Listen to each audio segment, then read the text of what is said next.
Hi, my name is Garrick Vaughn. I am a graduate of Temple University's Music Education and Vocal Performance program from 2014, and I have played try that again, Iron John Harper in Iron John: An American Ghost Story. A lot of things that I got to learn through the vocal performance and music education program. I've gained so many amazing mentors out of both Dr. Donald Dumpson, Dr. Rollo Dilworth, Dr. Julie Bishop. But above all those things, believe it or not, I think one of the biggest takeaways I've had wasn't through my academic training so much as it was through an experience I got to have with one of the professors from out of the theater department. Uh, Donna Snow had told me one time in conversation when we were working uh, that everything will work out because it has to. And that quote stuck with me very closely because it's kind of been what I've used to push me forward into everything I've done. I left a very comfortable job teaching full time because I believed that everything would work out because it has to. I kind of just threw everything into this experience that I did not have the training or preparation for because I believe that everything would work out because it has to. And so, if anything, I would say that's probably one of the greatest takeaways I've received at my time in Temple. Thank you. And then you do have extensive experience in a variety of performance styles, spanning all the way from opera to musical theater. So, how do you find that having this versatile skill set has benefited your career and your artistry? And if you have a preference of style, what would that be?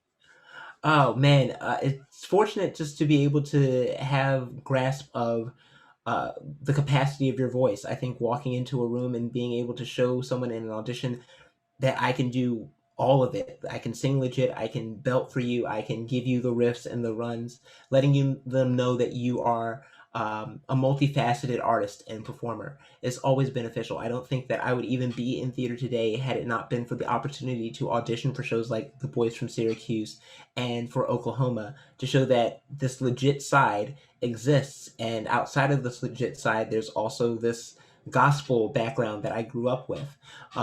So being able to manifest all of those qualities together and show that range and that versatility of the voice is extremely important in just making yourself the most marketable artist that you can be.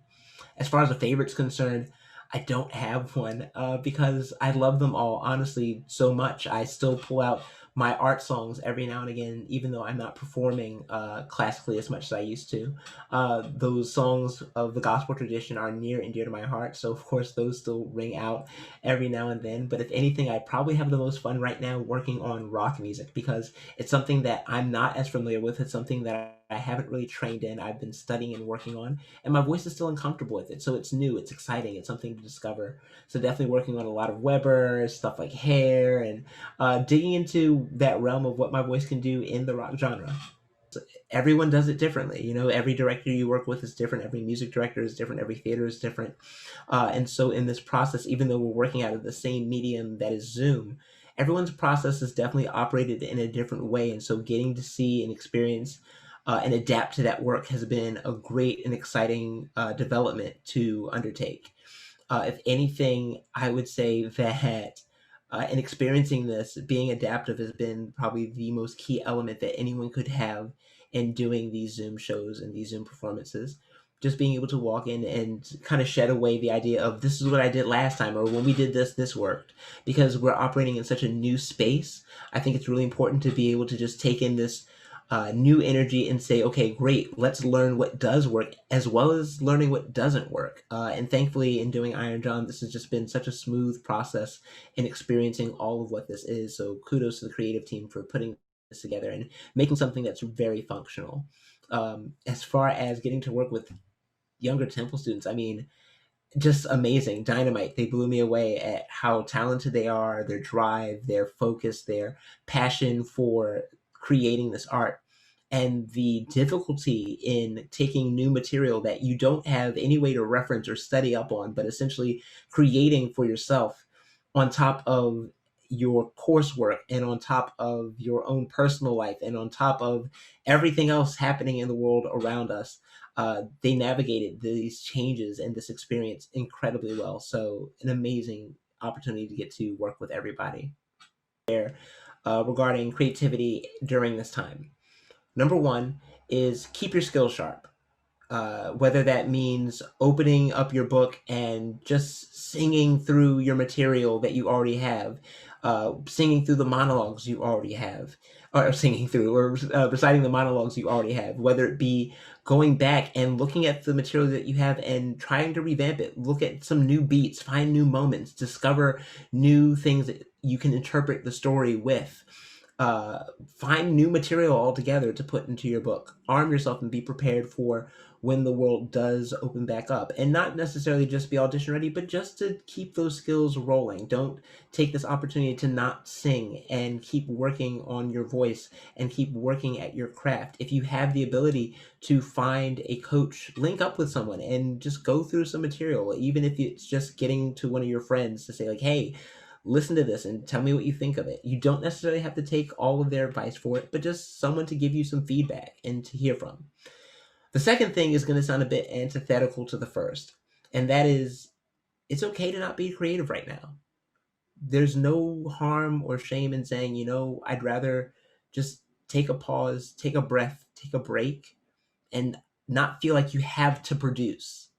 I know that can be extremely anxiety ridden for some people, and it is hard to adjust to that feeling of I'm not doing something when we're in a world that kind of expects us to constantly be working or doing something. But if anything, now may just be a time for some of us to breathe.